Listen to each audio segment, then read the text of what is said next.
Tech day fertility అమ్మ అనే పిలుపుకు శ్రీకారం చుట్టండి. పొందండి ఉచిత మొదటి కన్సల్టేషన్, మొదటి స్కాన్. సంప్రదించండి 8880747474. సో దేశం దశ దిశ మార్చాలి అనే ఆలోచన రాహుల్ గాంధీకి ఉంది. బట్ రేవంత్ రెడ్డికి రాష్ట్రం దశ దిశ మార్చాలనే ఆలోచన లేదా? ఆయన ఏవి కులగణన లెక్కలు మార్చే ఆలోచనలు ఉన్నాడు కానీ దశ దిశ మార్చే లెక్కల్లో లేడు ఆయన. ఒకవేళ దేశవ్యాప్తంగా కాంగ్రెస్ పార్టీ వస్తే లాభమే కదా వీళ్ళకి కూడా. కాంగ్రెస్ పార్టీకి, రాష్ట్ర కాంగ్రెస్కి, రేవంత్ రెడ్డికి, ప్రభుత్వానికి. నేను ఒకటి చెప్తాను మేడం, నరేంద్ర మోడీ ప్రభుత్వం బోటాబోటి మెజార్టీతో మనకు గెలవడం జరిగింది. తెలుగుదేశం పార్టీ ఆ తర్వాత అటు ఏది ఈయన ఉన్నాడు కదా బీహార్ ముఖ్యమంత్రి నితీష్ పార్టీ, ఈ రెండు పార్టీ లేకపోతే ప్రభుత్వం లేదు. తెలంగాణ రాష్ట్రంలో ఊహించని విధంగా 8 ఎంపీ సీట్లను బీజేపీ గెలుచుకోగలిగింది. అందులో ఈ 8 అప్పటికే కాంగ్రెస్ పార్టీ ప్రభుత్వం ఇక్కడ ఎస్టాబ్లిష్ అయింది. ఆ తర్వాత ఎంపీ ఎలక్షన్స్ వచ్చినాయి.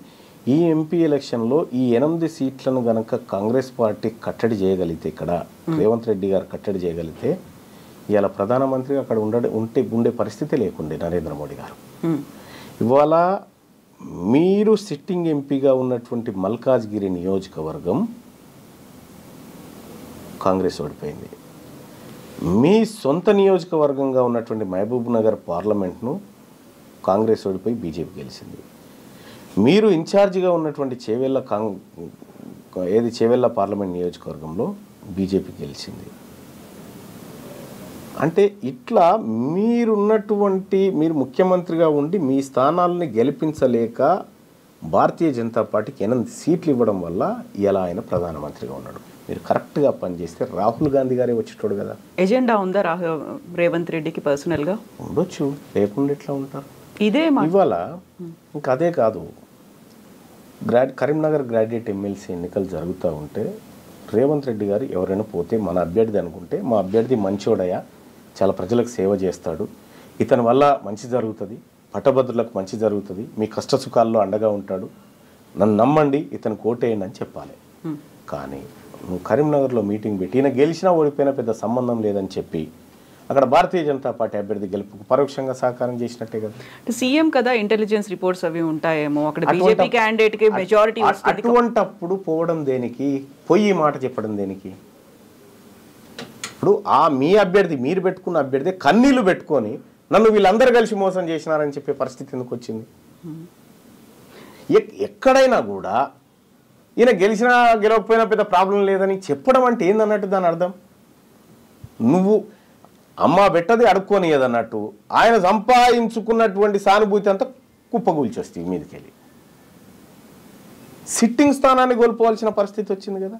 ఇన్ని జరుగుతున్నాయి, మీరు ఒక రిపోర్ట్ ఇచ్చారు, క్యాంపెయినింగ్లో కూడా ఆయన మాట్లాడుతున్నారు, ఇవన్నీ అధిష్టానానికి తెలీదా? అందుకే అధిష్టానం తన పనిలోకి దిగింది. అందుకే మీనాక్షి నటరాజన అందుకే వాళ్ళ పనిలోకి దిగినారు. అందుకే రేవంత్ రెడ్డి గారికి కొద్దిగా ప్రాధాన్యత తగ్గించినట్టు కనిపిస్తూ ఉంది. మీనాక్షి నటరాజన్ గారు వచ్చిన తర్వాత ఈ ముఖ్యమంత్రి డామ్ డూమ్ అనేటువంటి డైలాగులు బంద్ అయిపోయినాయి. మీరు చూడండి, అబ్జర్వ్ చేయండి. అంతకుముందుకు డామ్ డూమ్ డైలాగులు ఉండే, ఇప్పుడు ఆ డైలాగులు పోయినాయి. చెక్ పెట్టే పనిలో ఉన్నారా? ఉండొచ్చు. అయితే ఇక్కడ ఒక ఇంట్రెస్టింగ్ థింగ్ ఏంటంటే, దీపాదాస్ మున్షి గారు ఉన్నప్పుడు మీకు షోకాస్ నోటీస్ వచ్చింది, మీరు దానికి రిప్లై ఇవ్వలేదు. మీనాక్షి నటరాజన్ వచ్చిన తర్వాత మాత్రమే మీకు సస్పెన్షన్ అనేది జరిగింది. అంటే దీంట్లో మీనాక్షి నటరాజన్ గారి పాత్ర ఉందని నేను అనుకోను. ఎందుకంటే మీనాక్షి నటరాజన్ గారి గురించి నాకు తెలుసు. ఆమె నాకు పరిచయస్తురాలు, ఆమె నేను కలిసి క్యాంపెయినింగ్ చేసినటువంటి వాళ్ళం. ఆమె సిన్సియర్ కాంగ్రెస్ పార్టీ కార్యకర్త. అయితే దీపాదాస్ మున్షి గారు ఉన్నప్పుడు షోకాస్ నోటీస్ ఇచ్చినప్పుడు కూడా మున్షి గారు నాకు చెప్పినారు ఏమనంటే, మల్లన్నజీ ఐసా లేలో బాస్ అన్నది. అంతే, లేలో బాస్ జవాబు నైదేనా అన్నారా? సరే, ఆమె చెప్పాల్సింది చెప్పి ఆ తర్వాత మీనాక్షి నటరాజన్ గారు ఆమె వచ్చిన తర్వాత నేను కూడా మాట్లాడడం జరిగింది అన్నారు. రేవంత్ రెడ్డి గారు కరీంనగర్ బహిరంగ సభకు హెలికాప్టర్లో పోతున్న సందర్భంలో కారు ఎక్కుతూ మహేష్ కుమార్ గౌడ్ గారిని, అన్న మీరు 2-3 రోజులలో సస్పెండ్ చేయాల్సిందే, నువ్వేం చేస్తావో నాకు తెలియదు అనేటువంటి ఒత్తిడి తేవడం జరిగింది. నాతో మాట్లాడాల్సిన వాళ్ళు మాట్లాడి, ఆయన పాపం మహేష్ కుమార్ గౌడ్ గారు కూడా మల్లన్న వెనుక బీసీలు ఉన్నారు, బీసీల్లో చెడ్డ పేరు వస్తుంది, ఇప్పటికే బీసీల్లో బదనామైనం అనేటువంటి ఎంత ప్రయత్నం చేసినా ఈయన వినలే. ఆయన కూడా బీసీ బిడ్డే కదా, ఈయన రేవంత్ రెడ్డి గారు వినలే. మహేష్ కుమార్ గౌడ్ బీసీ బిడ్డే కదా, కావాలని ఆయన ఆ పని చేశారా? ఆయన నేను చెప్తున్నాగా, మహేష్ కుమార్ గౌడ్ గారిది ఇంత కూడా మిస్టేక్ ఉండదు దాంట్లో, ఆయనది ఉండదు. ఈయన కావాలని ఒత్తిడి చేసి చిన్నారెడ్డి గారితో చేయించిండు. మీనాక్షి గారికి తెలియదా? మరి తెలుసు, అందరికి తెలుసు. నిజంగా మీరు పోరాడుతోంది కాంగ్రెస్ బైలాస్ లో ఏముందో దానికోసం, రాహుల్ గాంధీ ఏం చెప్పారో దానికోసం. ఇక్కడ రాష్ట్ర ప్రభుత్వం లేకుంటే రాష్ట్ర పార్టీ ఒక నిర్ణయం తీసుకుంది, అది వ్యతిరేకంగా ఉంది అని తనకు తెలిసినప్పుడు తను ఎందుకు అబ్జెక్ట్ చేయలేదు, ఎందుకు ఆపలేదు మీనాక్షి గారు? అంటే ఏదంటున్నారు? సస్పెన్షన్ కి సంబంధించి. సస్పెన్షన్ అనేది చాలా చిన్న విషయం, మీరు అర్థం చేసుకోండి. తీన్మార్ మల్లన్న సస్పెన్షన్ ప్రమోషన్ కాదు ఇక్కడ పంచాయతీ. ఇక్కడ పంచాయతీ సర్వేకు సంబంధించిన లెక్కల పంచాయతీది. ఇప్పుడు నన్ను సస్పెండ్ చేసినా గంతే, చేయకపోయినా గంతే. కాకపోతే దీనికి అంతా లింక్ ఇంటర్నల్ గా ఉంది, సర్వేనే కాబట్టి. సర్వే పంచాయతీది. ఈ వర్గాల నుంచి మేము ఏదో లెక్క చేసి చెప్తామయా, నువ్వు విని ఆడు ఉండాలి, నువ్వు ఎట్లా మాట్లాడుతావు ఇదంతా అనేటువంటి అజంప్షన్ చేస్తే పడి ఉండలేము కదా, పక్కాగా మాట్లాడతాం కదా. అదే మాట్లాడినాము. అది నీకు నచ్చకపోతే నేనేం చేస్తా? ఇక్కడ మల్లన్న గారు ఒక ఇంట్రెస్టింగ్ అబ్జర్వేషన్ అనాలిసిస్ ఏంటంటే, ఈ రాష్ట్ర ప్రభుత్వం ఏర్పడ్డ దగ్గర నుంచి హామీల అమలు అనేది జరగలేదు. 6 గ్యారంటీ స్కీమ్లకు సంబంధించి అడుగు ముందుకు పడట్లేదు. ఎంతసేపు అప్పులో ఊబిలో ఉన్నాము, లేకపోతే ఆర్థిక సంక్షోభంలో ఉన్నాము, ఇవన్నీ అవుతున్నాయి. ప్రజల్లో వ్యతిరేకత అనేది వస్తుంది, వాళ్ళు క్వశ్చన్ చేస్తున్నారు, ప్రతి చోట ఆందోళనలు అవుతున్నాయి. కాబట్టి డైవర్షన్ పాలిటిక్స్ అనేవి గతంలో హైడ్రా వచ్చింది, మూసీ వచ్చింది, ఇలాంటి దాంట్లో భాగంగానే రేవంత్ మల్లన్న కలిశారు, కావాలని ఆడుతున్నటువంటి ఇంకొక డైవర్షన్ డ్రామా అనే మాట. రేవంత్ రెడ్డి గారు నేను పాలోళ్ళం కాదు, ఆయన గెట్టు పక్క పంటే నాకు గెట్టు లేదు, ఆయన ఇంటి పక్క పంటే నాకు ఇల్లు లేదు. ఆయన ఆ వర్గాల ప్రజల మేలు కోసం పనిచేస్తున్న వ్యక్తి, నేను నా ప్రజల కోసం పనిచేస్తున్నటువంటి వ్యక్తిని. రేవంత్ రెడ్డి గారు ఆడమంటే ఆడడానికి, దుంకుమంటే దుంకడానికి సర్కస్లో కోతులం కాదు. మేము పక్కాగా మాకేది కావాలో దానికోసమే పోరాడుతున్నాం. సో రాష్ట్ర ప్రభుత్వానికి వచ్చిన వ్యతిరేకతను డైవర్ట్ చేయడం కోసం ముఖ్యమంత్రి గారు ఏమైనా చేస్తే చేసుకుంటుండొచ్చు, కానీ మేము పక్కా మా లైన్లోనే ఉన్నాము. మమ్మల్ని ఎవరో ఆడించాల్సిన అవసరం లేదు, ఆడిస్తే ఆడడానికి మేము సిద్ధంగా లేము. అయితే ఇప్పుడు మీరు ఏకైక ఎజెండా బీసీలకి సంబంధించి ముందుకు వెళ్ళాలి అనుకుంటున్నారు. దెన్ వాట్ అబౌట్ కాంగ్రెస్ ప్రభుత్వం ఇచ్చినటువంటి హామీలు అమలు? ప్రజలు ఎదురు చూస్తున్నారు, ఇంకా 4 ఏళ్ల పాటు పాలన కొనసాగాలి. దాని మీద పోరాటం మల్లన్న చేస్తాడా, చేయరా? రైట్. ఇప్పుడు కేసీఆర్ గారి ప్రభుత్వం పైన 10 ఏళ్ల పాటు ఒక సుదీర్ఘ పోరాటం చేసి అనేక కేసులు, జైలు జీవితాలు, ఎన్నో విధ్వంసాలు ఎన్నో జరిగాయి. ఆ రోజు ఉన్నటువంటి ప్రతిపక్షము తన పాత్రను పకడ్బందీగా నిర్వహించి ఉంటే ఆ పని నేను చేయాల్సింది కాదు, ఆ పోరాటం అనేది నేను చేయాల్సింది కాదు. ఆ రోజు ప్రతిపక్షంలో ఉన్న రేవంత్ రెడ్డి గారు చేయాల్సిన పని. ఆయన చెద్దరు కప్పుకొని పడుకుండాలి. మేము జైళ్ళు, కొట్లాటలు, దాడులు ఇవన్నీ మేము ఎదుర్కొన్నాం. మీరు చేయాల్సిన బాధ్యత, మీరు బాధ్యత నుంచి తప్పుకున్నప్పుడు ఆ పాత్రలో ఉన్నా నేను. ఇవాళ మీరు అమలు చేస్తానన్నటువంటి 6 గ్యారంటీలు ఏవైతే ఉన్నాయో దాని మీద ఏమైనా జరిగిందంటే ఆ ప్రతిపక్షం ఫెయిల్ అయినప్పుడు నేను అడ్డుదిగుతా. ప్రతిపక్షం బీఆర్ఎస్ పార్టీ ఏదైతే ఉందో వాళ్ళు అడగడంలో ఫెయిల్ అయిపోతే, వాళ్ళు నిలదీయడంలో ఫెయిల్ అయిపోతే నేను ఆ పాత్రలోకి వస్తా. ఎంత టైం పడుతుంది? ఇప్పటికి ఆల్రెడీ 1.5 year అయ్యింది. ఇంకొకటి ఏంటంటే, ఉన్నటువంటి ఆర్థిక పరిస్థితిని చూసి కూడా కొంత మాట్లాడాలి. సరే, రేవంత్ రెడ్డి గారు డామ్ డూమ్ అని చాలా డైలాగులు చెప్పొచ్చు, చేస్తామని. ఆఖరికి మొన్న ఇండియా టుడే కాంక్లేవ్లో కూడా చెప్పేసిండు, నేను డబ్బులునే అనుకున్నా లేవు, 6 గ్యారంటీలు కష్టం అనేటువంటి మాట ఆయన చెప్పిండు. తులం బంగారం ఇచ్చే పరిస్థితులు ఏమని పొంగులేటి శ్రీనివాస్ గారు చెప్పిండు.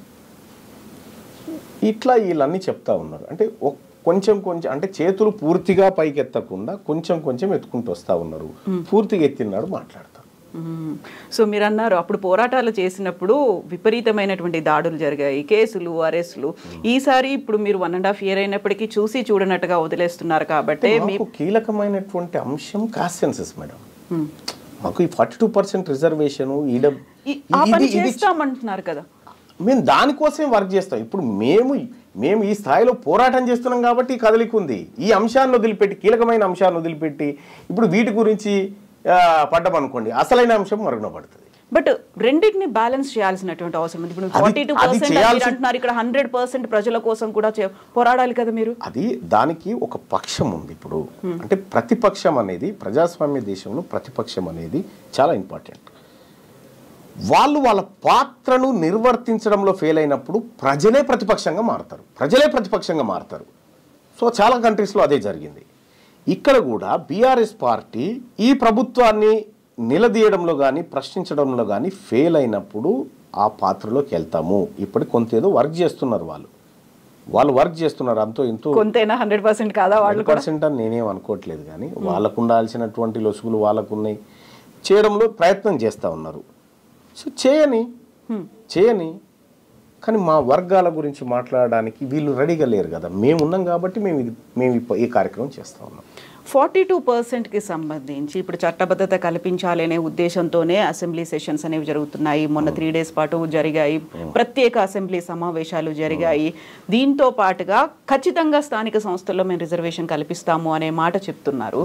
సో అది కాదని మీరు అనుకుంటున్నారా? అంటే ఒకటి, మనము చదువుకున్నటువంటి వ్యక్తులుగా ఎంతవరకు ఏది పోగలుగుతుంది అనేది చూడాలి. ఇప్పుడు ఈడబ్ల్యూఎస్ రిజర్వేషన్ అక్రమంగా తీసుకుంటున్నారనేటువంటిది ప్రపంచం అంతా తెలుసు. కోర్టులో కేసు కూడా ఉంది, కానీ ఆ కేసు విచారణకు రాదు. తమిళనాడులో 69% రిజర్వేషన్ బీసీలు పొందుతూ ఉన్నారు అని చెప్పి అక్కడో కేసు వేసినారు, కానీ ఆ కేసు ఎప్పుడు బెంచ్ మీదకి రాదు. ఇక్కడ కూడా 42% రిజర్వేషన్ ఏదైతే ఉందో, ఈ రిజర్వేషను నువ్వు ఇచ్చేయి, చట్టం చేయి, వీఆర్ హ్యాపీ, మేము తీసుకుంటాం. అది కానీ తాత్కాలిక ఉపశమనమే. అది మీరు ఇక్కడ చట్టం చేసి అక్కడికి పంపించిన, కేంద్ర ప్రభుత్వానికి పంపించిన, వాళ్ళు ఏదో ఒక లసుకు పెట్టి ఆపే ప్రయత్నం అయితే చేస్తారు. కానీ నీవు 42% సీట్లను ఈ వర్గాలకు టంచనగా ఇచ్చి ఆ వర్గాలను 42% మందిని తీసుకొచ్చి చట్టసభలో కూర్చున్నబెడితే నీ చిత్తశుద్ధి కరెక్ట్. మీకు రిజర్వేషన్ లేదు కాబట్టి మేము సీట్లు ఇవ్వమని చెప్పారనుకో, మీకు చిత్తశుద్ధి లేనట్టు. సో ఆ తర్వాత భారతీయ జనతా పార్టీ ఈ బీసీల ముంగట దోషిగా నిలబడుతుందా, ఎవరు నిలబడతారనేది సెకండరీ. కానీ నీ నుంచి జరగాల్సిన ప్రయత్నం అంతా జరగాల. ఈ ప్రజలకు కామారెడ్డిలో రాహుల్ గాంధీ గారు, రేవంత్ రెడ్డి గారు 42% రిజర్వేషన్ అమలు చేసి చూపిస్తాం, ఇది కాంగ్రెస్ పార్టీ నిబద్ధత. ఈ రేవంత్ రెడ్డి గారు ఈ మధ్యకాలంలో మోడీ గారి గురించి పాజిటివ్గా మాట్లాడుతున్నారు. మోడీ గారికి తెలంగాణ పట్ల ప్రేమ ఉంది, సాయం చేయాలనుకుంటున్నాడు ఆయన, నాకు ఆయన మనసులో మాట అర్థమైందని చెప్తా ఉన్నారు. సేమ్ ఈ 42% రిజర్వేషన్ బిల్ కూడా తీసుకుపోయి ఆయనకి ఇచ్చి ఆయన మనసు చూరగొని అది 42% రిజర్వేషన్ బిల్లు ఆడ ఆమోదించి 9th షెడ్యూల్లో పెట్టించి రా. లేకపోతే ఈ బీసీల పక్షాన నువ్వు నిరాహార దీక్ష చేయి జంతర్ మంతర్ కాడ. రేవంత్ రెడ్డికి మీరు తీన్మార్ మల్లన్న ఏం చేస్తాడు? ఇప్పుడు రాష్ట్రానికి మాత్రమే పరిమితం అవుతాడా? దేశవ్యాప్తంగా కూడా ఈ పోరాటం జరగాల్సినటువంటి అవసరం ఉందా? ఇది ఒక్క రాష్ట్రం పంచాయతీ కాదు. ఈ క్యాస్ట్ సెన్సస్ అనేది ఒక రాష్ట్రం పంచాయతీ కాదు, ఇది మొత్తం దేశం పంచాయతీ. ఈ దేశంలో రాహుల్ గాంధీ గారి ఆలోచన ఏదైతే ఉందో అది ఇంప్లిమెంట్ అయితే ఈ దేశం ఇంకా శరవేగంగా అభివృద్ధి చెందుతుంది. కాకపోతే మీరు ఇప్పుడు కాంగ్రెస్ పార్టీలో లేరు, మిమ్మల్ని సస్పెండ్ చేశారు. లేకపోయినప్పటికీ రాహుల్ గాంధీతో కలిసి పని చేస్తారా మీరు? ఆయన ఆలోచన నచ్చింది నాకు. రాహుల్ గాంధీ గారి ఆలోచనతో నేను ఎప్పుడు విభేదించలే. It's a great personality. ఆయన ఆలోచన ఇంప్లిమెంట్ కావాలని కోరుకుంటా ఉన్నా. ఇప్పుడు కాంగ్రెస్ పార్టీలో ఆయన ఆలోచన చాలా గొప్పగా ఉంది, నేను అతన్ని అభిమానిస్తా. ఇప్పుడు లాలూ ప్రసాద్ యాదవ్ ఉన్నాడు, మహిళా బిల్లులో బీసీల వాటా లేదని చెప్పి వ్యతిరేకించిన ఆయన్ని అభిమానిస్తా నేను. వీళ్ళిద్దరు వేరే వేరే పార్టీ వాళ్ళు కావచ్చు, కానీ ఈ వర్గాల ప్రయోజనాన్ని కాంక్షించేటువంటి వ్యక్తులు ఏ పార్టీలో ఉన్నా మేము రెస్పెక్ట్ చేస్తాం. వాళ్ళతో కలిసి పనిచేస్తారు. ఎందుకు పనిచేస్తాం కదా. యాక్సెప్ట్ చేస్తారంటారా తీన్మార్ మల్లనని దేశవ్యాప్తంగా కాంగ్రెస్ పార్టీ అధిష్టానం? దేశవ్యాప్తం అని చెప్పట్లేదు, నేను దేశవ్యాప్తం అని చెప్పట్లేదు. నా పోరాటం ఈ తెలంగాణలో ఉన్నటువంటి బీసీలకు హక్కులు సాధించి పెట్టడం. ఇది జాతీయ స్థాయిలో అవసరం వచ్చినప్పుడు, ఇప్పుడు నేను ఢిల్లీకి పోతే ఆల్ ఇండియా ఓబీసీ ఎంపీస్ కానీ ఆల్ ఇండియా ఓబీసీ నాయకులం అందరం కూర్చొని మాట్లాడతాం. అక్కడ దేశవ్యాప్తంగా ఏం జరగాలి, మన పోరాటాలు ఎట్లుండాలనేది నా వర్గం నుంచి నేను పోయి మాట్లాడతాను అక్కడ. సో ఆ సందర్భంలో చాలామంది డిఎంకే వాళ్ళు కలుస్తారు, ఆర్జేడీ వాళ్ళు కలుస్తారు, ఎస్పీ వాళ్ళు కలుస్తారు, చాలామంది ఎంపీలు కలుస్తూ ఉంటారు. సో అక్కడ దేశవ్యాప్తంగా జరగాల్సినటువంటి అంశాల గురించి చర్చిస్తాం. కానీ అల్టిమేట్గా నేను ప్రారంభించినటువంటి ఈ పోరాటం ఏదైతే ఉందో ఇక్కడ ఈ వర్గాలకు మంచి చేయడం కోసం అక్కడ దేశవ్యాప్తంగా జరిగేటువంటి అంశాలను కూడా సరిచూసుకొని ముందుకు పోతాం. ఇక్కడ ఎవరెవరిని మీరు కలుపుకొని పోతారు, ఎవరితో కలిసిపోతారు మీరు? ఇక్కడ బీసీల శ్రేయస్సు కోరేటువంటి ప్రతి ఒక్కరితో కలిసిపోతాం. బీసీల్లో ఉన్నటువంటి ప్రతి నాయకుడితో, బీసీలో ఉన్నటువంటి ప్రతి సంఘంతో, ప్రతి ప్రొఫెసర్తో, ప్రతి ఉద్యమకారుడితో అందరితో కలిసి ఈ ఉద్యమంలో ముందుకు తీసుకుపోతాం. ఎవరెవరి దగ్గర నుంచి రెస్పాన్స్ ఎలా వచ్చింది? కుల సంఘాల నుంచి విపరీతమైన రెస్పాన్స్. ఎక్కడికి పోయినా ఈసారి నవర్ నెవర్ అనేటువంటి విధంగా ఇవాళ బీసీ ప్రజల్లో వచ్చినటువంటి చైతన్యం అంతా ఇంత కాదు, చాలా విపరీతమైన చైతన్యం వచ్చింది. ఆ చైతన్యం మరో మలిదశ బీసీ ఉద్యమంగా మారబోతుంది. బీసీలు రాజ్యాధికారాన్ని అందుకోబోతున్నారు. మిమ్మల్ని సస్పెండ్ చేసిన అదే రోజు విహెచ్ ఇంట్లో ఆ కులానికి సంబంధించినటువంటి లీడర్లందరూ సమావేశం అవుతే ఆ వివరాలు అధిష్టానానికి తెలిసిన తర్వాత ఆయన్ని అడిగిన పరిస్థితి ఉంది. ఎంతమంది ఇలా పార్టీలకు అతీతంగా మీతో కలిసి వస్తారని మీరు అనుకుంటున్నారు? పార్టీలు అనేటి 2028 వరకు మీరు చూడండి, పార్టీల పెత్తనం తగ్గి ప్రజల పెత్తనం పెరుగుతుంది. ఈ పార్టీలైనా ఏడికి పోవాలి? బీఫామ్ తీసుకొని మళ్ళీ ప్రజల దగ్గరికి కదా రావాల్సింది. వీళ్ళందరూ కోరిక వేరే విధంగా ఉంటే నువ్వు బీఫామ్ తెచ్చుకొని ఏం చేస్తావు? అంత అవుతారా? అందరూ 100% అవుతారండి.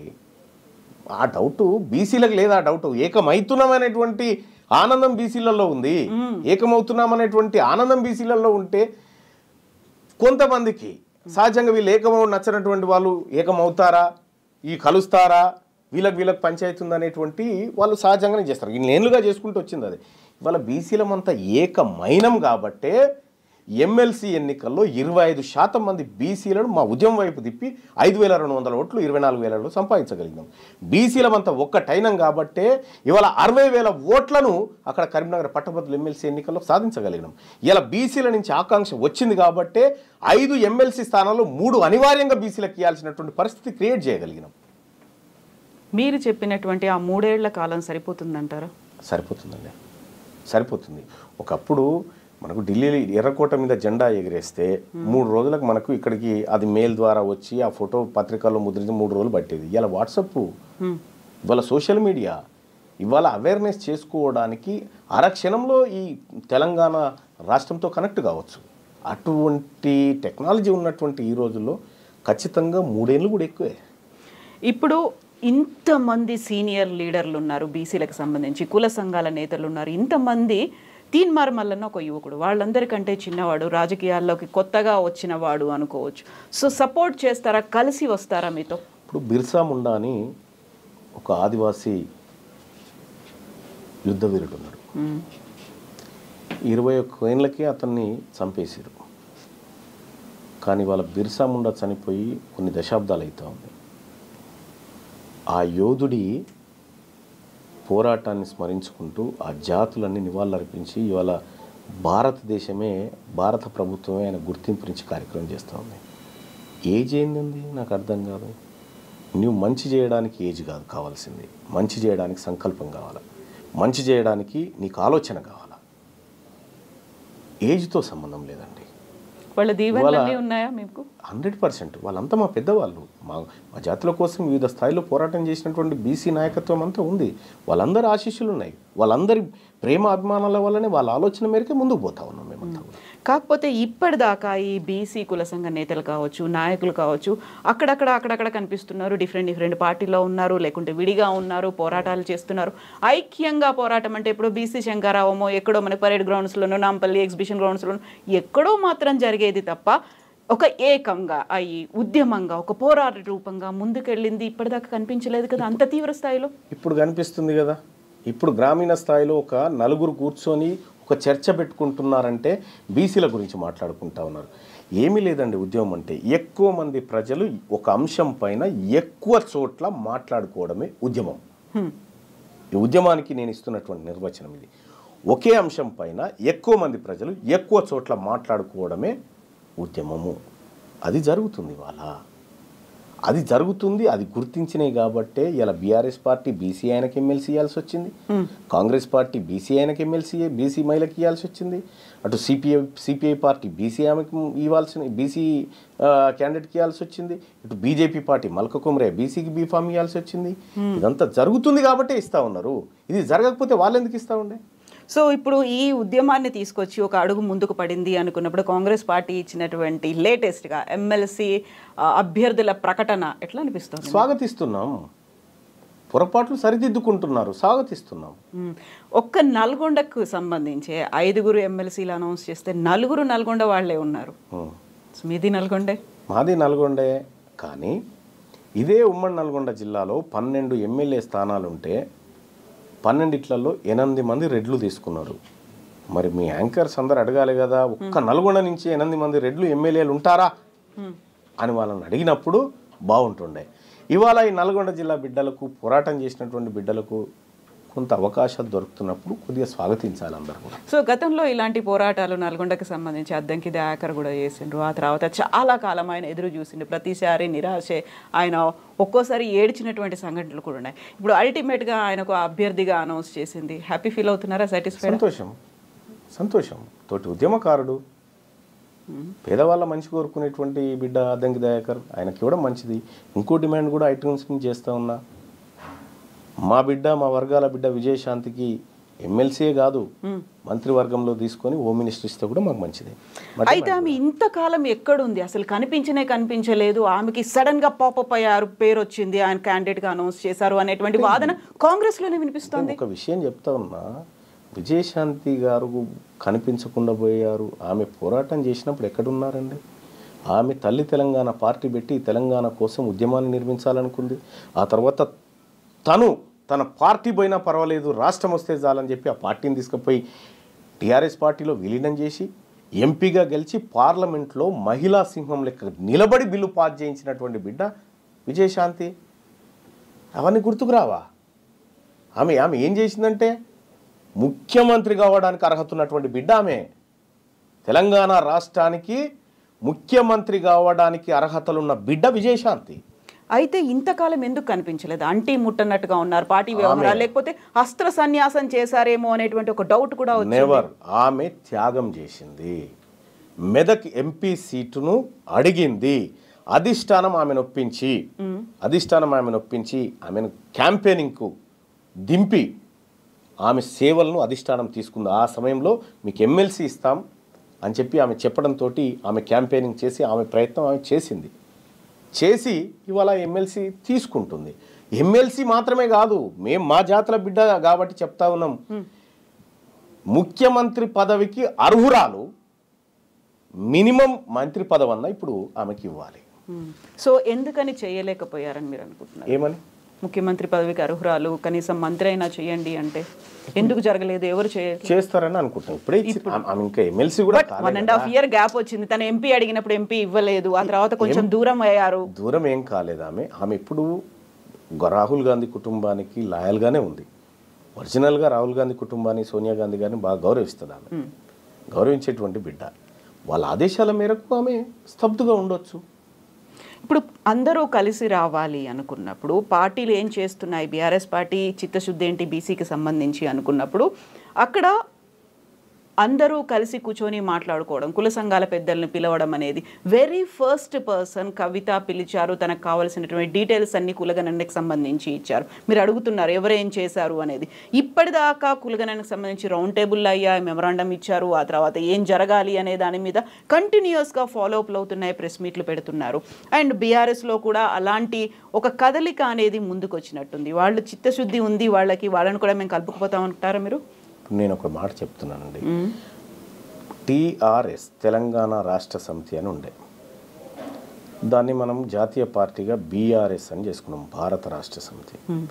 ఒడిశాలో వింగ్ ఏర్పాటు చేసినాం, ఏపీలో వింగ్ ఏర్పాటు చేసినాం, అటు మహారాష్ట్ర పోయినాం. అక్కడ జాతీయ పార్టీ అధ్యక్షుడు కేసీఆర్ గారు కదా, తెలంగాణ రాష్ట్ర శాఖకు బీసీ అధ్యక్షుని చేయమని. ఇప్పుడు బీసీ వాదం డెవలప్ అయింది. బీసీలంతా ఉద్యమంలోకి దిగుతూ ఉన్నారు, బీసీలు వాటా కావాలంటా ఉన్నారు కాబట్టి బీసీ అంటున్నామేమో. కానీ నిజంగా చిత్తశుద్ధి ఉంటే మీ జాతీయ పార్టీకి రాష్ట్ర అధ్యక్షుడిని బీసీని పెట్టండి. సో తీర్మాన్ మల్లన్న బోల్డని డిమాండ్స్ చేస్తున్నారు. డిమాండ్ అది. ఇప్పుడు పర్టికులర్గా మనం తీర్మాన్ మల్లన్నకి సంబంధించి మాట్లాడుకుంటే పర్సనల్గా ఏ పార్టీలో చేరుతున్నారు, నిజంగా పార్టీ పెడతారా, తీర్మాన్ మల్లన్న వెనకాల ఎవరున్నారు, ఎవరిని కలుపుకొని మీరు ముందుకెళ్తున్నారు, ఎంతమంది మేధావులు మీతో ఉన్నారు?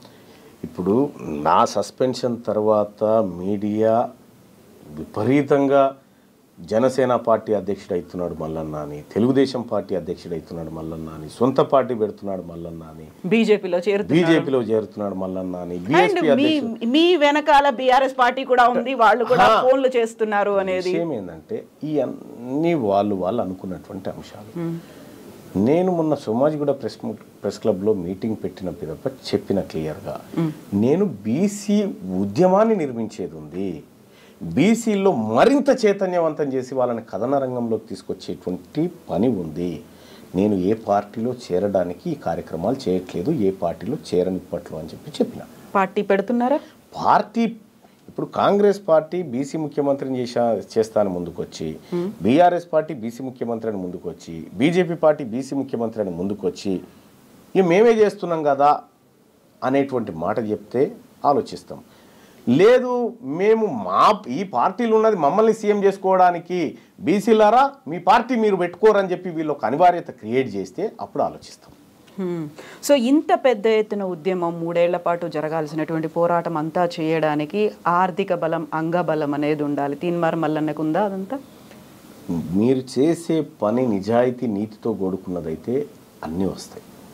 ఈ ప్రజల నుంచి మద్దతుతో పాటు అన్నీ వస్తాయి. మీ పోరాటంలో నిజం, ధర్మం ఉంటే సహకరించే ప్రజలు లక్షలాది మంది ఉంటారు. కేవలం ప్రజల సహకారం సరిపోతుందా? నాయకులు, పారిశ్రామికవేత్తలు ఎవరన్నారండి? వాళ్ళ కాడ ఏముందండి? అసలైన సంపద ఈ వర్గాల దగ్గర ఉంది. బీసీలంటే ఇవాళ కనీసం 5,000 రూపాయలు ప్రతి నెల ఒక వ్యక్తి ఖర్చు పెట్టగలిగిన శక్తి ఉన్నటువంటి వాళ్ళు.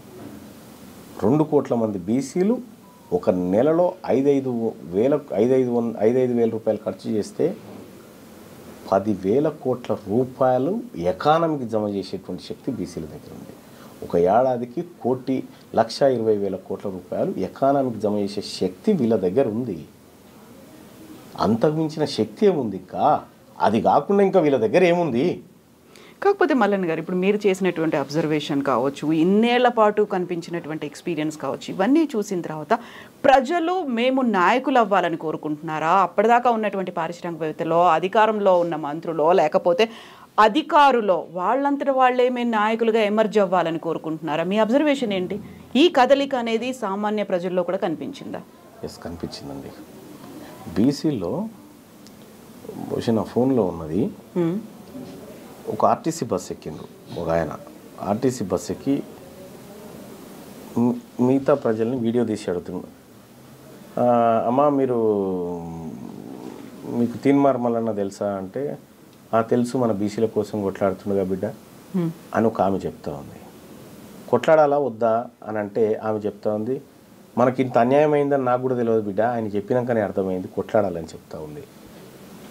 ఆయన ఎవరో నాకు తెలియదు. ఇట్లా ప్రజల్లో ఒక చర్చ జరుగుతూ ఉందంటే ఆ ప్రజలకు జరిగినటువంటి దశాబ్దాల అన్యాయాన్ని ఉద్యమంగా మలిస్తే ఉద్యమము నాయకత్వాన్ని ఇస్తుంది, ఉద్యమమే నాయకత్వాన్ని ఇస్తుంది. వాళ్ళు లీడర్లుగా ఎమర్జ్ అవుతారు. మనం లీడర్ కావాలని అనుకుంటే కాదు, ఆ ఉద్యమం ఇస్తుంది. సో ఇప్పటిదాకా ఎంతమంది అలా ముందుకొచ్చారు? చాలామంది ఎమ్మెల్యే స్థాయిలో పోటీకి పడే సత్తా ఉన్నటువంటి వాళ్ళు 500 మంది ఉన్నారు. అంతమంది ఉన్నారు. ఆ స్థాయిలో ఉన్నది వాళ్ళ బీసీ నాయకత్వం బలంగా. ఇప్పుడు గత ఎన్నికల్లో చూసినా, అంతకుముందు చూసినప్పటికీ ఇప్పటిదాకా ఎవరి దగ్గర అయితే డబ్బు ఉందో వాళ్ళు డబ్బు పెట్టి టికెట్ తెచ్చుకుందాము అనేటువంటి ఆలోచనలో మోసపోయిన వాళ్ళు ఉన్నారు. కోట్లు అలా దండుకున్నటువంటి లీడర్లు ఉన్నారు. వాళ్ళకేదో టికెట్ ఇప్పిస్తాము అని ఒక అభయం ఇచ్చి తర్వాత భంగపాటు ఇవన్నీ అయ్యాయి కదా. అలాంటివి లేకుండా తీన్మార్ మల్లన్న చెప్తున్నట్టుగా ఒక ఉద్యమం వస్తుంది, అందరికీ ఇస్తారు, ఎలా నమ్మాలి మిమ్మల్ని? విషయం ఏంటంటే డబ్బుతోటి టికెట్లు గెలుపులు అనేటివి ఉండవు. మొన్న ఆయన పేరేంది, ఆల్ఫోర్స్ నరేందర్ రెడ్డి గారు కాడ డబ్బు లేకనే ఓడిపోయిందా? 200 కోట్లు ఖర్చు పెట్టాడనేది కూడా వినిపించింది. మేబీ పెట్టిండొచ్చు, ఎంత పెట్టిండనేది తెలియదు. డబ్బు అనేది ఒక పార్ట్ మాత్రమే ఎన్నికల్లో, అది గెలుపు కాదు. కేసీఆర్ గారు తెలంగాణ ఉద్యమం చేసిన తర్వాత 2014లో మొదటి ఎన్నికలు ఫేస్ చేస్తున్న టైంలో డబ్బు మీద జరిగే ఎలక్షన్ కాజ్ మీద జరిగింది. ఒక కాజు వచ్చినప్పుడు డబ్బు దాని ముంగట పనిచేయదు. రేపు భవిష్యత్తులో డబ్బు రాజకీయాలు ఉంటాయి, వర్గ రాజకీయాలు ఉంటాయి. ఆ వర్గ రాజకీయాల ముందు ఈ పెత్తందారి వ్యవస్థ మోకరిల్లాల్సిన పరిస్థితి వస్తుంది. కాబట్టి భవిష్యత్తులో మీరు అనుకుంటున్నటువంటి డబ్బు రాజకీయాలు, ఇదే స్థాయిలో టికెట్లు కొనుక్కొచ్చుకోవడం, బీఫామ్లు, ఇంత సీనే ఉండదు. తీన్మార్ మల్లన్న వెనకాల ఎన్ని వందల కోట్లు పోగేసుకున్నారు? అంటే నేనేమంటున్నా, తీన్మార్ మల్లన్న వెనకాల ఎన్ని వందల కోట్లు పోగేసుకున్నారనే కంటే ఎవరెవరు ఎంత ఇచ్చారో లిస్ట్ రాసుకున్నాండి, మీకు తెలుసు. మీ దగ్గర లేదా ఆ లిస్టు? అంటే నేనేమంటున్నా, మీరు పోగుపడాలంటే ఎక్కడి నుంచి అయినా రావాలి కదా. ఆ ఎక్కడి నుంచి వచ్చినా వాళ్ళని తీసుకొని రండి. తీన్మార్ మల్లన్న చెప్పితే మా వర్గాల ప్రజలు గడబో అన్న ఖర్చు ఎందుకు చూసుకోపు అంటే చూసేవాళ్ళు 100 మంది ఉన్నారు. డయాసాయనకి ఏందో ఖర్చు ఏందో చూసుకోమంటే పెట్టేవాళ్ళు 100 మంది ఉన్నారు. పోగేసుకొని చేయాల్సినటువంటి అవసరం మాకు రాలేదు, రాదు కూడా. ఇక్కడ నుంచి వరంగల్లో జరిగినటువంటి మీటింగ్కి మీరు హెలికాప్టర్ వేసుకొని వెళ్ళారు. ఆ హెలికాప్టర్ ఎవరు అందించారు, దానికి డబ్బులు ఎక్కడి నుంచి వచ్చాయనే వాళ్ళకి ఏం చెప్తారు? అది మా వర్గాల నుంచి పనిచేస్తున్నటువంటి ఐటీ ఎంప్లాయీస్ ఆ హెలికాప్టర్ బుక్ చేసినారు. వాళ్ళే పాపం ఖర్చు పెట్టుకొని బుక్ చేసినారు, వాళ్ళే అరేంజ్ చేసినారు. అది త్రూ ఆన్లైన్ ట్రాన్సాక్షన్. ఆ హెలికాప్టర్ కూడా వాస్తవానికి పెట్టేది కాదు, కానీ రాజ్యసభలో విప్పుగా ఉన్నటువంటి డిఎంకే ఎంపీ విల్సన్ గారు, ఆయన తెల్లారే పార్లమెంట్లో ప్రైవేట్ బిల్ పెట్టేది ఉంది. ఈ సభకు హాజరై మళ్ళీ వచ్చి మళ్ళీ వెళ్ళిపోవాలా. రోడ్డు మార్గంలో అయితే ట్రాఫిక్ ఇబ్బందులు ఉంటాయని అది పెట్టడం జరిగింది. ఆయన సభకు వచ్చిన తర్వాత మేము హెలికాప్టర్ పంపించేసినాం. ఆ తర్వాత ఆయన సభ మధ్యలోంచి వెళ్ళిపోయింది. ఎందుకు? ఈ ఫ్లైట్ అందుకొని మళ్ళీ ఢిల్లీకి పోయి ఆ బిల్ ఇంట్రడ్యూస్ చేయాలనేటువంటి ఉద్దేశంతో. అది వాళ్ళ కోసం పెట్టినటువంటి చాపర్ తప్ప ఇది మేము ఎక్కి తిరగడానికి కాదు. సో తీన్మార్ మల్లన్న అనగానే ప్రతిసారి ఒక వివాదాలు, ఆరోపణలు ఇవన్నీ ఉంటాయి. వాళ్ళకు ఒక మీరు సఫాయి లాగా సర్టిఫికేట్, క్లీన్ చిట్, నేను నాది ఇది అని చూపించుకోవడం ఎట్లా అనిపిస్తుంటుంది? నేను ఎందుకు చూపించుకుంటా అండి? అవసరం లేదా? నాకేం పనా? అబద్ధానికి ఆన్సర్ చేసుకుంటా నేను ఎందుకు కూర్చుంటా అండి? ఇప్పుడు మీరు నిజాయితీగా నన్ను 100 ప్రశ్నలు అడిగినారు. దాంట్లో ఏది సత్యం ఏది కాదనేది నేను మీకు చెప్పుకున్నా. ఇప్పుడు ఒక అబద్ధాన్ని తీసుకొచ్చి దీనికి నువ్వు సమాధానం చెప్పాలంటే నాకేం పని లేదా? నేను ఎవరి సర్టిఫికేట్ల కోసం, ఎవరి ఐఎస్ఐ మార్కుల కోసం నేను ఎదురు చూడను. నేను ఏదనుకున్నానో అది చేసుకుంటూ పోతా. కాకపోతే ఇప్పటికీ ఉన్నటువంటి బీసీ కుల సంఘాల్లో కొంతమందిని తీన్మార్ మల్లన్న దగ్గరికి రానివ్వడు, కనీసం క్యూ న్యూస్ స్టూడియోకు కూడా పిలిచి వాళ్ళతో మాట్లాడినివ్వడు, ఇంటర్వ్యూలు ఇవ్వడు, గెస్టులుగా కూడా పిలవడు అనేది ఉంది. కొంతమందిని కావాలని దగ్గర పెట్టి కొంతమంది దగ్గరికి తీసుకుంటారా మీరు? విషయం ఏంటంటే, తీన్మార్ మల్లన్న మొత్తం ఈ బీసీ సమాజాన్ని అంతా ఏకం చేసే ప్రయత్నంలో ఉన్నాడు. ఇప్పుడు తీన్మార్ మల్లన్న లాగా కార్యకర్తగా పనిచేసుకుంటూ ముందుకు పోవాలి అనేటువంటి, ఈ సమాజానికి మంచి చేయాలనేటువంటి ప్రతి ఒక్కరిని కలుపుకుంటూ పోతా ఉన్నాం. అందరినీ కలుపుకుంటూ పోతాం. మీరు చూడండి, నేను ఎప్పుడు కూడా నన్ను విమర్శించేటువంటి బీసీ నాయకత్వాన్ని పొరపాటున కూడా రిప్లై ఇవ్వను. వాళ్ళని ఎదురుగా మాట్లాడను. నేను వాళ్ళ గురించి తప్పుగా మాట్లాడను. అది నాకు ఆ వర్గాల మీద వాళ్ళ మీద ఉన్నటువంటి ప్రేమ. పొరపాటున కూడా మాట నేను, మీరు చూడండి, నన్ను ఎవరన్నా అన్నా కూడా నావాడే అనాలని చెప్తా. సో భవిష్యత్తులో మేమందరం కలిసిపోయే వాళ్ళమే. మిమ్మల్ని ఎవరన్నా ఏమన్నా మీ వాడే అనాలని చెప్పినప్పుడు అంత అగ్రెసివ్, మళ్ళీ నేను స్టార్టింగ్కి వస్తున్నాను, అంత అగ్రెసివ్ లాంగ్వేజ్ వాడాల్సినటువంటి అవసరం ఉంది. అందరినీ కలుపుకొని పోవాలి అనుకున్నప్పుడు కొంచెం సాఫ్ట్ స్పోకెన్ స్కిల్స్ అంటారు, అవి యూజ్ చేయొచ్చు. లేకుంటే ఎలా కలిసిపోవాలి అన్నదాన్ని సముదాయించవచ్చు, మామూలుగా చెప్పొచ్చు. అంత బిగ్గరగా అరిచి గట్టిగా కోర్సు తీసుకోలేదండి, తీసుకున్న తర్వాత టైం పడుతుందా అది? అండ్ తీన్మార్ మల్లన్న ఫ్రేమ్ కట్టించి పెట్టుకున్నారు ఎందుకు సస్పెన్షన్ కాపీని? కొంతమంది తమకు పదవులు కావాలని పార్టీని తిట్టి, పార్టీ నాయకత్వాన్ని తిట్టి సస్పెండ్ అయిన వాళ్ళు ఉన్నారు. కొంతమంది తమ ప్రయోజనాల కోసం పార్టీని ఇరుక్కున పెట్టిన వాళ్ళు ఉన్నారు. కానీ నేను ప్రజల కోసం తీసుకున్న సస్పెండ్ కాబట్టి, మొట్టమొదటిసారిగా ప్రజల కోసం తీసుకున్న సస్పెన్షన్ కాబట్టి అది మెమొరబుల్ అయి నాకు.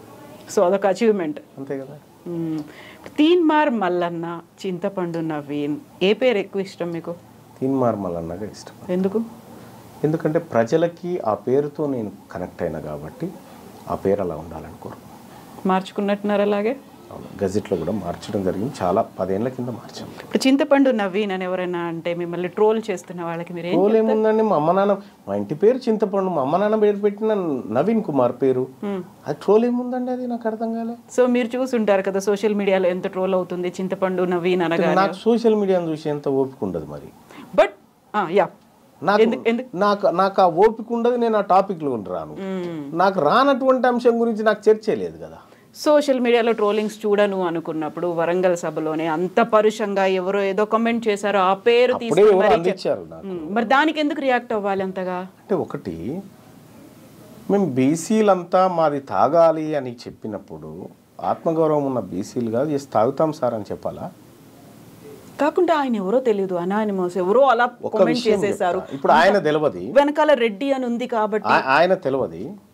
బీబీసీలో ఒక కథనం ఉంటుంది, మీరు చూడండి. బహుశా ఆయన పేరు మహేశ్వర్ రెడ్డి అనుకుంటా. ఆయన పొలం దగ్గర నుంచి నడిచారని 2 దళితులను నీళ్ళల్లో ముంచి కర్ర పట్టుకొని, ఫోటోలు కూడా ఉంటాయి చూడండి, వాళ్ళ మీద మూత్ర విసర్జన చేసినాడండి. ఆయన ఎటు పోయారండి మీరంతా? అదే మహేశ్వర్ రెడ్డియా ఈ మహేశ్వర్ రెడ్డి? నాకు తెలియదు. ఆ ఘటన పోయినప్పుడు ఈ మాట చెప్పాల్సినటువంటి మీడియా, ఖండించాల్సిన మీడియా ఆ రోజు సైలెంట్గా ఉంది. నిజంగా దళితుల మీద అత్యాచారాలు జరుగుతున్నాయి, దాడులు జరుగుతున్నాయి, వివక్ష ఇంకా ఉంది, రావాల్సినటువంటి మార్పు ఉంది అనేటువంటి కథనాలు వస్తూనే ఉంటాయి కదా. నేనేమంటున్నా, మీరు మార్పు రావాలని కథనాలు రాస్తారు తప్ప వచ్చిన మార్పును స్వాగతించరు. నేనేమంటున్నా, బీసీల్లో వచ్చినటువంటి చైతన్యాన్ని స్వాగతిస్తూ మరింత ముందుకు తీసుకుపోవడానికి మీరు అందరూ ప్రయత్నం చేయండి అని చెప్పి రిక్వెస్ట్ చేస్తున్నాను. ఆబ్వియస్గా అందరి దగ్గర నుంచి అది ఉంటుంది. కాకపోతే తీన్మార్ మల్లన్నలో అంత చిత్తశుద్ధి ఉందా? నిజంగా అంతే స్ట్రాంగ్గా ముందు నిలబడతాడా? ఈ 3 years మీరు చెప్పినటువంటి 3 years ఇంత గట్టిగా ఉంటాడా? మీకు ఈ రోజు ఇంటర్వ్యూ ఇస్తామని చెప్పాము, అదే చిత్తశుద్ధితో ఇస్తా ఉన్నాము.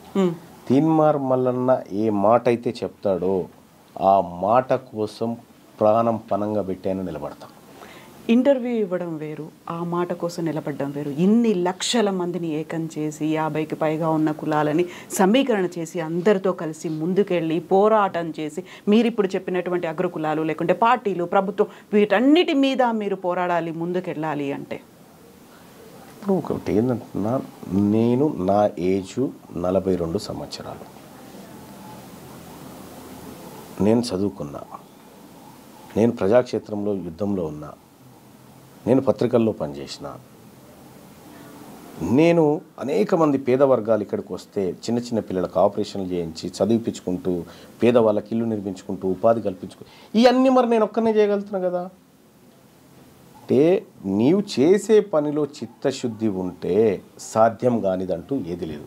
మీరన్నట్టుగా 50 కులాలు, 50 కాదు 135 కులాలు, ఇవన్నిటిని చేస్తాం, చేసి చూపెడతాం. ఇవాళ తీన్మార్ మల్లన్న ఒక్కడే లేదు, తీన్మార్ మల్లన్నతో పాటు అనేక మంది మేధావి వర్గం ఈ బీసీ వర్గాల నుంచి ఉద్భవించింది. సో ఆ 103 కులాలు కూడా మీతోనే ఉన్నాయా? 135 కూడా మీతోనే ఉన్నాయి. 135 కులాలకు సంబంధించినటువంటి క్లాస్ ఇది. క్లాసు బీసీలను భారత రాజ్యాంగం బ్యాక్వర్డ్ క్లాసెస్ అని చెప్పినాయి, కాస్ట్ అని చెప్పలే. మేమంతా ఒకే తరగతి వాళ్ళము కాబట్టి ఒకే తరగతిలో ఉంటాం. మేము గ్రూప్కి లీడరా, కార్యకర్త, ఆ గ్రూప్లో ఒక సభ్యుని. లీడర్ ఎవరు అవుతారు? లీడర్ ఎవరు కావాలనేది ఆ గ్రూప్ నిర్ణయం తీసుకుంటుంది, నేను కాదు. సో ఆ గ్రూప్ అంతా ఎప్పుడు ఏకమై ఎప్పుడు ఆ డెసిషన్ అనౌన్స్ చేస్తుంది అనుకుంటున్నారు? 2 ఏళ్ళు ఓపిక పట్టరాదండి, అయిపోతుంది కదా బీసీ ఉద్యమం. సో ఇక్కడ నుంచి తీవ్రమైన ఉధృతమైనటువంటి రూపంలో వెళ్ళబోతోంది. ఖచ్చితంగా మా వర్గాలను చైతన్యం చేసే దిశగా చాలా ముందుకు పోతాం. పార్టీ అవసరం లేదు ఇంకా. పార్టీ గురించి మన ప్రస్తావన వచ్చినప్పుడు చెప్పాను, ఈ పార్టీలు అనివార్యత క్రియేట్ చేస్తే బీసీలకు ఏం కావాలనేది బీసీలు డిసైడ్ చేసుకుంటారు ఆ రోజు. Yes Mallanna garu, thank you so much అండి. All the best to you. Thank you.